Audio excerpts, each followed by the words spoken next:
ہے بکھرتا خاندان۔ اعوذ باللہ من الشیطان الرجیم، بسم اللہ الرحمن الرحیم۔ اقرأ بسم ربک الذی خلق، خلق الانسان من علق، اقرأ وربک الاکرم الذی علم بالقلم، علم الانسان ما لم یعلم۔ محترم ناظرین، میں نے سورہ علق سورہ نمبر 96 کی شروع کی 5 آیتیں آپ کے سامنے پڑھی ہے۔ اس مناسبت سے بکھرتے خاندان میں یہ بیان کرنا ہے کہ آپس میں جھگڑے کے اسباب کیا ہیں، چاہے وہ ماں باپ کے درمیان کا جھگڑا ہو، بھائی بھائی کے درمیان کا جھگڑا ہو، میاں بیوی کے درمیان کا جھگڑا ہو، ساس اور بہو کے درمیان کا جھگڑا ہو، نند اور بھابھی کے درمیان کا جھگڑا ہو، اس کے اسباب کیا ہو سکتے ہیں؟ ریزن کیا ہے؟ کیوں جھگڑا ہوتا ہے؟ اہم چیز تو یہ ہے جہالت ہے، نادانی ہے، نہیں جانتے ہیں۔ اکثر مسئلہ وہی ہوتا، یہ سب نادانی میں ہو رہا ہے، کم علمی میں ہو رہا ہے، نہیں معلوم ہے تو ہو رہا ہے۔ اس لیے ہمیں چاہیے کہ ہم اور آپ جانیں، کوشش کریں کہ ہر ایک کا حق کیا ہے، سمجھیں۔ اگر یہ سمجھ لیں تو جھگڑے پر ہم کنٹرول کر سکتے ہیں۔ جھگڑے کا ایک سبب یہ بھی ہے، ظلم ہے، زیادتی ہے۔ یہ اگر کسی پر ظلم کریں گے تو جھگڑا ہوگا ہی۔ طاقتور اگر اپنی طاقت کا غلط استعمال کرے گا تو جھگڑا ہوگا ہی۔ آپسی جھگڑے کا ایک سبب ہے لالچ۔ تو وہاں جھگڑا پیدا ہو جاتا ہے، اور جھگڑا ہو جاتا ہے میں آگے بڑھ جاؤں۔ تو اگر بھائی سوچتا ہے کہ میں آگے نکلوں اور دوسرے بھائی کو نہ بتاؤں وغیرہ، جب بہت ساری چیز پیدا ہو جائے گی تو مسائل کھڑے ہو جائیں گے۔ ایک حدیث پر غور کر لیجئے، صحیح مسلم کتاب البر والصلہ، کتاب نمبر 45، حدیث نمبر 2578۔ اتقوا الظلم فإن الظلم ظلمات یوم القیامہ واتقوا الشح فإن الشح أهلك من كان قبلكم حملهم على أن سفكوا دماءهم واستحلوا محارمهم۔ لوگوں ظلم سے بچو، ظلم کرنے سے بچو، کیونکہ ظلم جو ہے قیامت کے دن سب سے بڑا اندھیرا ہے۔ ظلم نہیں کرنا ہے، زیادتی نہیں کرنی ہے۔ جہاں زیادتی ہوگی، چاہے جس طرف سے بھی ہو، ماں باپ کی طرف سے ہو، بال بچے کی طرف سے ہو، میاں کی طرف سے ہو، بیوی کی طرف سے ہو، بھائی کی طرف سے ہو، ساس کی طرف سے ہو، بہو کی طرف سے ہو، نند کی طرف سے ہو، بھابھی کی طرف سے ہو، جس کی طرف سے بھی ہو، زیادتی جہاں بھی ہوگی مسائل کھڑے ہو جائیں گے، خاندان ٹوٹ جائے گا، بکھر جائے گا۔ اس لیے ظلم و زیادتی سے بچنا ہے۔ واتقوا الشح، لالچ ہے، بخیلی ہے، کنجوسی آ گئی ہے، جہاں مال خرچ کرنا وہاں کر نہیں رہے تو مسائل کھڑے ہوں گے۔ بھئی آپ حق نہیں ادا کریں گے، ویسا ہی کپڑا پہنے ہوئے ہیں، جبکہ آپ اچھا کپڑا پہن سکتے ہیں، تو سب کو دیکھنا پڑے گا، سب پر خرچ کرنا پڑے گا اپنی طاقت کے اعتبار سے۔ تو صرف بخیلی میں رہ گئے، لالچ میں رہ گئے تو مسائل کھڑے ہو جائیں گے۔ ہائے مال، ہائے دولت، اسی چکر میں لگے ہوئے ہیں، اس لیے اس سے بچنا ہے۔ جب یہ چیز پیدا ہو گئی پچھلے لوگوں میں، تو ان چیزوں نے ان لوگوں کو یہ کیا کہ خون کو جو حرام تھا حلال کر لیا اور قتل کرنے لگے۔ دیکھتے نہیں، بھائیوں کو قتل کیا تاکہ تخت مل جائے، سلطنت مل جائے، بادشاہت مل جائے، حکمران گزرے ہیں۔ بھائیوں کو مارا، باپ کو قید کر دیا تاکہ حکمران ہو جائیں، بادشاہ ہو جائیں۔ تو یہ لالچ جب آ گئی، بادشاہت کی لالچ، سرداری کی لالچ، تو رشتے ناتے کو نہیں دیکھا، بھول گئے۔ اس لیے بھی آپس میں جھگڑے ہو جاتے ہیں، مسائل کھڑے ہو جاتے ہیں۔ آپس میں جھگڑے ہوتے ہیں، اس کی ایک وجہ ہے قناعت نہیں ہے۔ قناعت کا مطلب کیا ہے؟ کہ اللہ جو ہم کو دے رہا ہے اس پر ہم راضی نہیں ہیں۔ ہم اپنی کمائی سے زیادہ خرچ کرتے ہیں اور اپنی کمائی کو دوسرے کی کمائی سے ملا رہے ہیں۔ جی نہیں، اللہ کسی کو دے کر آزما رہا ہے تو کسی کو نہ دے کر آزماتا ہے۔ اللہ نے روزی روٹی کے سلسلے میں برابر نہیں رکھا ہے، آگے پیچھے کرتے رہتا ہے، کسی کو زیادہ دیتا ہے، کسی کو کم دیتا ہے۔ جو پہلے غریب تھا اس کو مالدار بنا دیتا ہے، جو مالدار تھا اس کو غریب بنا دیتا ہے۔ یہ اللہ کا ایک نظام ہے۔ قل اللہم مالک الملک تؤتی الملک من تشاء وتنزع الملک ممن تشاء وتعز من تشاء وتذل من تشاء بیدک الخیر انک علی کل شیء قدیر۔ سورہ ال عمران سورہ نمبر 3 آیت نمبر 26۔ کہہ دیجئے اے اللہ، بادشاہوں کا بادشاہ، جس کو چاہے ملک دے دے، جس سے چاہے ملک چھین لے، جس کو چاہے عزت دے اور جس کو چاہے ذلیل کر دے، ساری بھلائی تیرے ہی ہاتھ میں، تو ہر چیز پر قادر ہے۔ تو جہاں قناعت نہ ہو کہ اللہ جو دے اس پر راضی نہ ہو تو جھگڑے ہو جائیں گے۔ مثال کے طور پہ کسی کی محترمہ کہیں جاتی ہے تو وہ دیکھتی ہے کہ فلانے اتنا اچھا کپڑا پہن رکھی ہے، میرے پاس نہیں ہے، فلانے کا شوہر بڑا اچھا ہے، میرا شوہر اچھا نہیں ہے، وہ اتنا کما رہا، میرا کمانے والا نہیں ہے، وہ اتنا لا کے دے رہا، میرا لا کے دینے والا نہیں ہے۔ تو جہاں یہ برابری کی، قناعت نہیں، بھئی اللہ نے میرے شوہر کی قسمت میں جو لکھا ہے وہی نہ ہوگا۔ پھر اسی طرح ماں باپ اور اولاد کے درمیان جو جھگڑا، فلانے کا لڑکا اتنا کما رہا، میرا کتنا کماتا، کچھ بھی نہیں، یعنی کمائی بتول ہے۔ یعنی ہم اور آپ نے جو پالا پوسا ہے صرف اسی مقصد سے کہ اولاد ہم کو کما کے لا کے دے، جی ہماری یہ ذمہ داری ہے، ہم نے پالا ہے، پوسا ہے، اللہ ہم کو بدلہ دے گا۔ ہاں یہ بات بالکل صحیح ہے کہ اولاد اور اولاد کا پورا مال ماں باپ کے لیے ہے، بات بالکل صحیح ہے، لیکن گھر کے اندر جو جھگڑے ہو رہے ہیں وہ کیا کرتے کچھ ماں باپ، فلانے کا لڑکا کتنا اچھا، کتنا کما رہا ہے، میرا کتنا بیکار ہے، کما نہیں رہا، جھگڑا ہوگا ہی۔ تو جھگڑے پر کنٹرول کیجئے، ذرا قناعت پیدا کیجئے۔ اللہ نے جتنی روزی روٹی لکھی ہے، محنت کرنے کے بعد جو حاصل ہو گیا اللہ کا شکر، ورنہ بہت سارے پیسے والے بھی ہیں، دولت والے بھی ہیں، پورا نہیں ہو رہا ہے، اللہ نے قناعت نہیں دی، یعنی جو دیا اس پر اس کا کام نہیں کرواتا اور خواہش کو بڑھا رہا ہے۔ ایک حدیث کے اندر آیا، صحیح بخاری کتاب الرقاق کتاب نمبر 81 حدیث نمبر 6446، لیس الغنى عن کثرت العرض ولکن الغنى غنى النفس۔ مالداری یہ نہیں کہ سامانوں کے ڈھیر لگ جائے، اصلی مالداری دل کی مالداری ہے، اور پیسے کے معاملے میں اپنے سے نیچے والے کو دیکھیے، اسی میں ہمیں اور آپ کو سکون ملے گا۔ ہمارے درمیان جھگڑا ہوتا ہے، اس کا ایک سبب یہ ہے کہ ہم مجاز کو نہیں سمجھتے۔ جہاں جھگڑے زیادہ ہوں تو وہاں آپ پیچھے غور کر لیجئے کہ مجاز کو سمجھا نہیں جا رہا ہے، کیونکہ ہر ایک کا مجاز الگ الگ ہے۔ اگر دو بھائی ایک ہی صورت کے نظر آئیں تو لوگ تعجب کے ساتھ دیکھتے ہیں کہ دونوں جڑواں ہیں کیا؟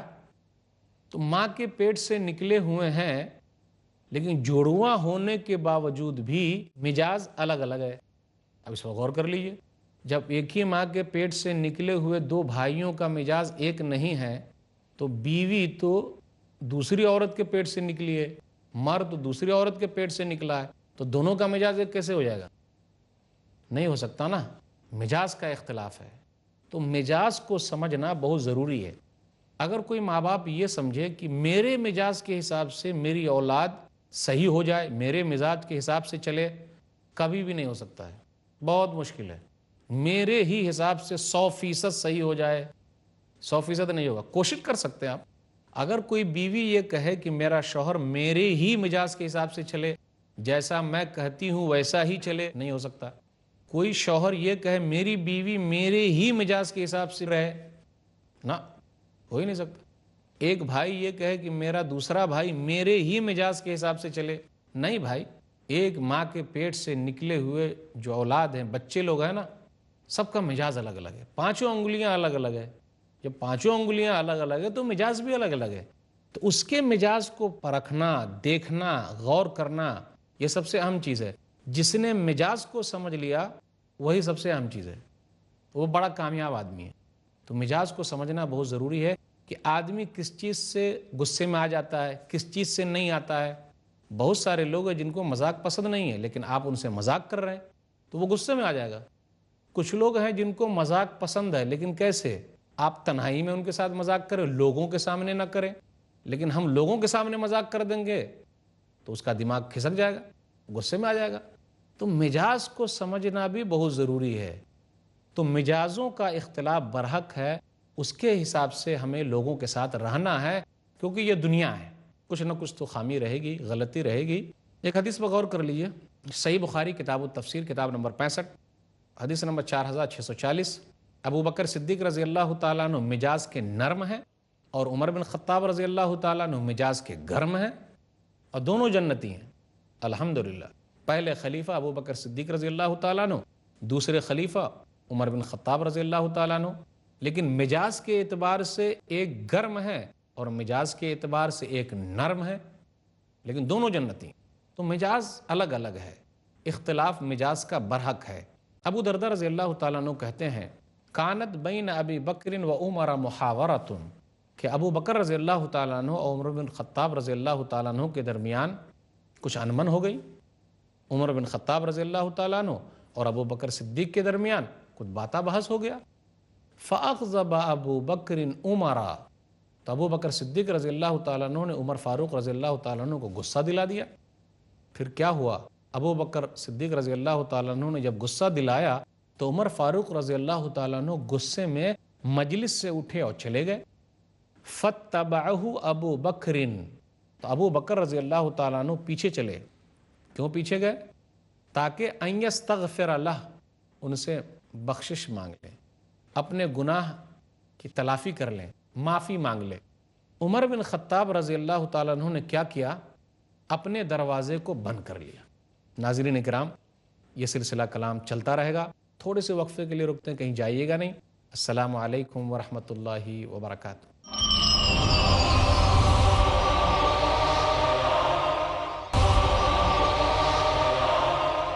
محترم ناظرین، وقفے کے بعد دوبارہ ہم آپ کی خدمت میں حاضر ہیں. السلام علیکم ورحمۃ اللہ وبرکاتہ.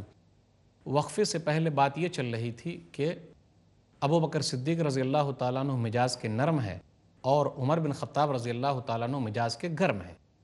ابو درداء رضی اللہ تعالیٰ عنہ کہتے ہیں کانت بین ابی بکر و عمر محاورۃ، کہ ابو بکر صدیق رضی اللہ تعالیٰ عنہ اور عمر فاروق رضی اللہ تعالیٰ عنہ کے درمیان کچھ بات چیت ہو گئی، بحث ہو گئی. فاغضب ابو بکر عمر، تو ابو بکر رضی اللہ تعالیٰ عنہ نے عمر فاروق رضی اللہ تعالیٰ عنہ کو غصہ دلا دیا. تو اٹھے عمر رضی اللہ تعالیٰ عنہ غصے میں. فاتبعہ ابو بکر ان یستغفر لہ، تو ابو بکر صدیق رضی اللہ تعالیٰ عنہ بھی پیچھے پیچھے چلے تاکہ ان سے معافی مانگ لے. عمر بن خطاب رضی اللہ تعالیٰ عنہ اپنے گھر گئے، حتی اغلق بابہ فی وجہہ، اور اپنے گھر کا دروازہ بند کر لیا. نبیوں کے بعد، رسولوں کے بعد اس روئے زمین کی سب سے بڑی ہستی ہے کون؟ ابو بکر صدیق رضی اللہ تعالیٰ عنہ دروازے پر کھڑے ہوئے ہیں، اور عمر فاروق رضی اللہ تعالیٰ عنہ گھر کے اندر ہیں. دروازہ جب بند ہو گیا تو واپس آئے، نبی صلی اللہ علیہ وسلم کے پاس چلے گئے. نبی صلی اللہ علیہ وسلم نے دیکھا دور سے تو پہچان لیا، آپ بڑے مجاز شناس تھے، لوگوں کو دیکھ کر ہی پتہ لگا لیتے تھے.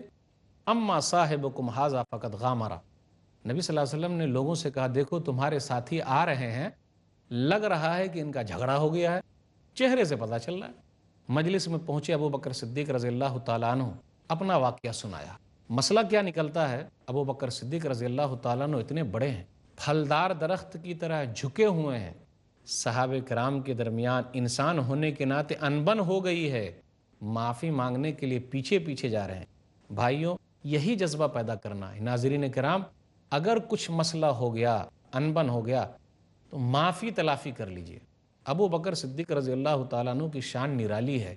یہ نہیں سمجھا، یہ نہیں سوچا میں اتنا بڑا آدمی ہوں اور میں معافی مانگوں.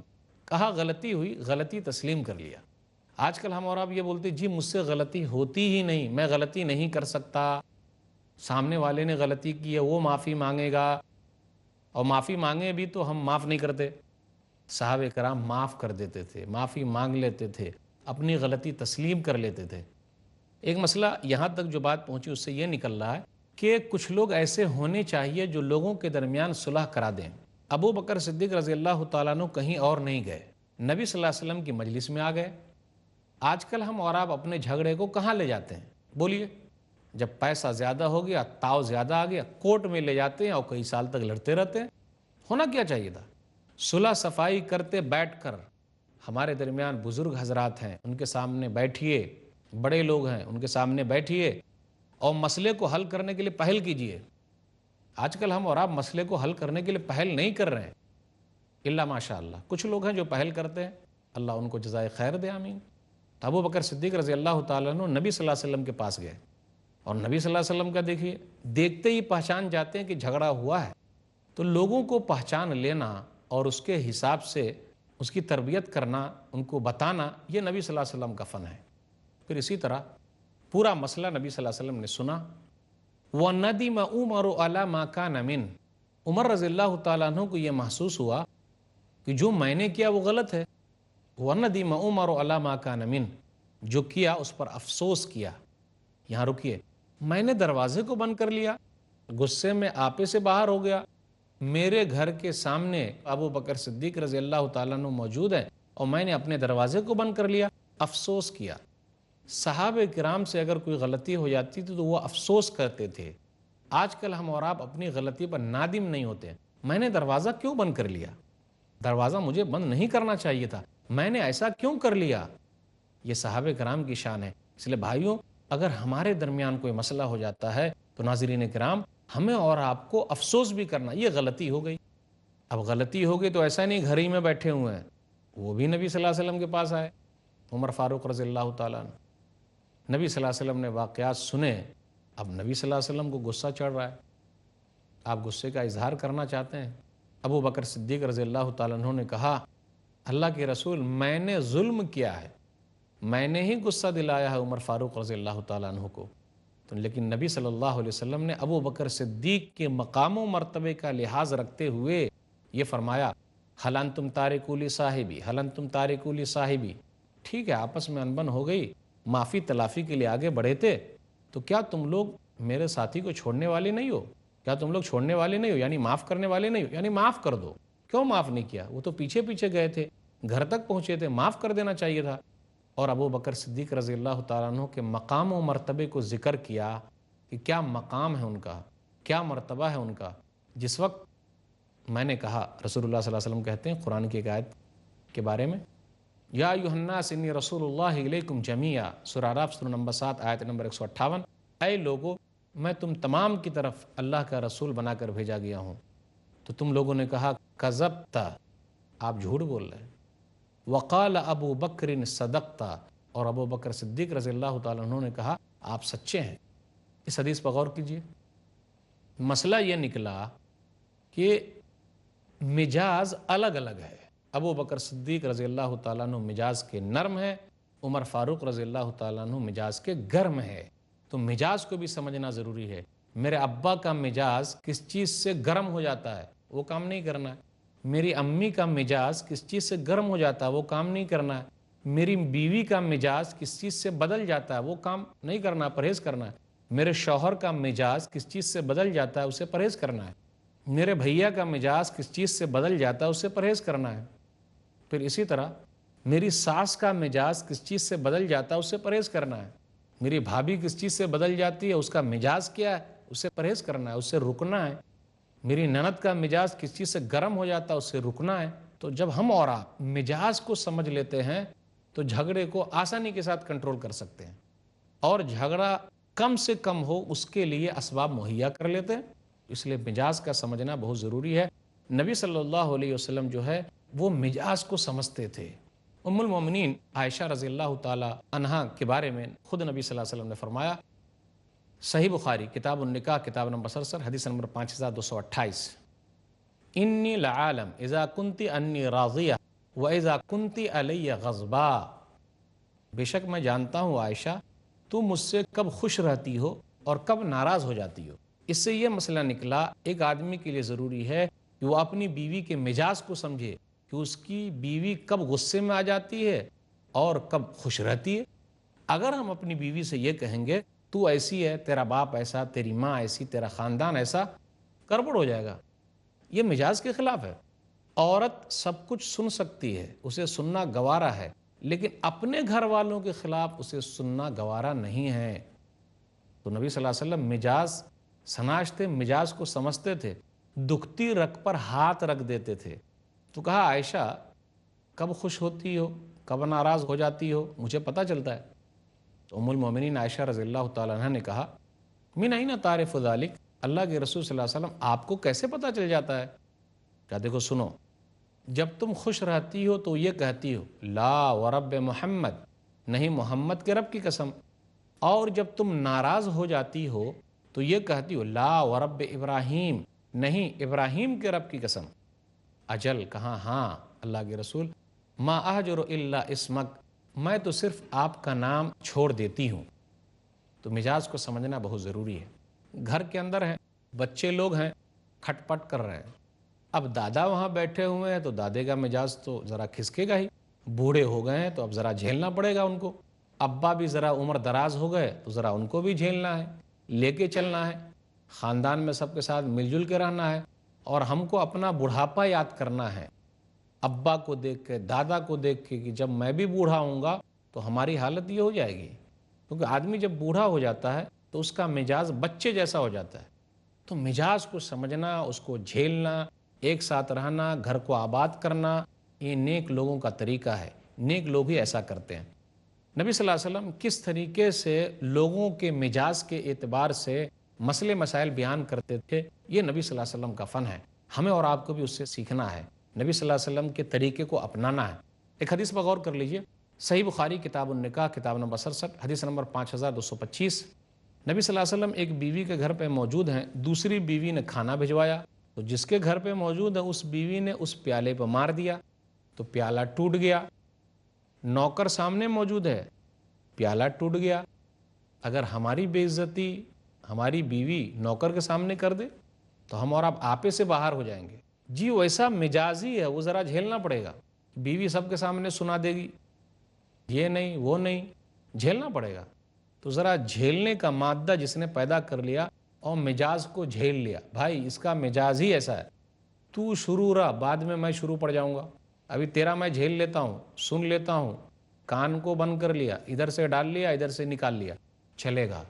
تو نبی صلی اللہ علیہ وسلم نے مزاج کو سمجھا, تو پیالہ ٹوٹ گیا تو نبی صلی اللہ علیہ وسلم نے کھانے کو ایک پیالے میں اٹھایا اور نیا پیالہ بھجوا دیا, اور ایک ہی جملہ کا غارت امکم, تمہاری ماں کو غیرت آ گئی. ہوتا ہے, یہ نہیں کہا میری بیوی نے میرے نوکر کے سامنے ایسا کر دیا میری بے عزتی ہو گئی. جی نہیں, مزاج کو سمجھیے اور جھیلیے. اگر ایسا کر لیتے ہیں تو جھگڑے پر کنٹرول ہو جائے گا, آپس کے معاملے حل ہو جائیں گے.